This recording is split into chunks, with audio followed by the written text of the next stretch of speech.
Hi friends, నేను మీ Rasool CSC VLE Rangareddy. మీరు చూస్తున్నారు ఆర్జీఆర్ టెక్. ఇందిరమ్మ ఇళ్ళ గురించి లిస్ట్ అయితే రావడం జరిగింది. సో ఈ లిస్ట్లో ప్రజాపాలనలో ఎవరైతే ఇల్లు లేదని పెట్టుకున్నారో వాళ్ళ లిస్ట్ అయితే రావడం జరిగింది. సో ఈ లిస్ట్లో అందరి పేర్లు అయితే రాలేదు. కేవలం ఎవరైతే ఇందిరమ్మ ఇళ్లకు అర్హులయ్యారో వాళ్ళ పేర్లు మాత్రమే రావడం జరిగింది. గ్రామ సభలో లేదా గ్రామ పంచాయతీలో ఎవరైతే ఇందిరమ్మ ఇళ్లకు అర్హులయ్యారో వాళ్ళ లిస్ట్ అనేది పెట్టడం జరిగింది. సో మీరు అక్కడికి వెళ్ళి చెక్ చేసుకోవచ్చు. ఒకవేళ ఆ లిస్ట్లో మీ పేరైతే లేకపోతే ఎలాంటి కంగారు పడాల్సిన అవసరం లేదు. మీరు మళ్ళీ అప్లికేషన్ అనేది పెట్టుకోవచ్చు.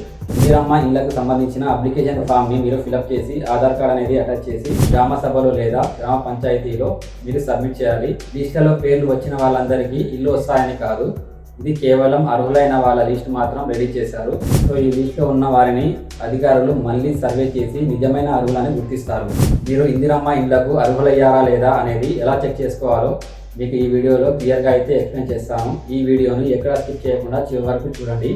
మీరు కనుక మొదటిసారిగా మా ఛానల్ని చూసినట్లయితే మా ఛానల్ని ఇప్పుడే సబ్స్క్రైబ్ చేసుకోండి. నేను మీ రసూల్ సిఎస్సిబిఎల్ఈ రంగారెడ్డి. ముందుగా గూగుల్ క్రోమ్ అయితే ఓపెన్ చేయండి. ఓపెన్ చేసి సెర్చ్ బాక్స్లో indiramma.telangana.gov. అని టైప్ చేసి సెర్చ్ చేయండి. సెర్చ్ చేయగానే మీకు ఇందిరమ్మ ఇళ్ళకి సంబంధించిన అఫీషియల్ సైట్ అయితే ఓపెన్ కావడం జరుగుతుంది. సో ఇక్కడ మీకు రైట్ సైడ్లో చూసినట్లయితే అప్లికేషన్ సెర్చ్ అనేది కనిపిస్తుంది. దానిపైన క్లిక్ చేయగానే మీకు ఇక్కడ అప్లికేషన్ సెర్చ్ అనేది కనిపిస్తుంది. సెర్చ్ బై అంటే మీరు మీ అప్లికేషన్ స్టేటస్ని mobile number and Aadhaar number, application ID and FSC card number అంటే రేషన్ కార్డ్ నెంబర్తో మీరు సెర్చ్ చేయొచ్చు అనమాట.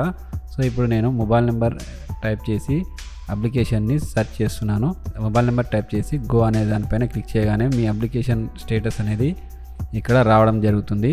సో ఇక్కడ application number, applicant name and district, mandal, village, mobile number, Aadhaar number, FSC card number and surveyor name and surveyor mobile number ఇవన్నీ ఇక్కడ మీకు స్టేటస్లో కనిపించడం జరుగుతుంది. అప్లికేషన్ స్టేటస్ వచ్చేసి సర్వే కంప్లీటెడ్ అనేసి ఇక్కడ గ్రీన్ కలర్లో కనిపిస్తుంది. సో సర్వే కంప్లీటెడ్ అంటే అధికారులు మన ఇంటి దగ్గరకు వచ్చి ఫోటో అయితే తీసుకొని సర్వే అయితే కంప్లీట్ చేయడం జరుగుతుంది.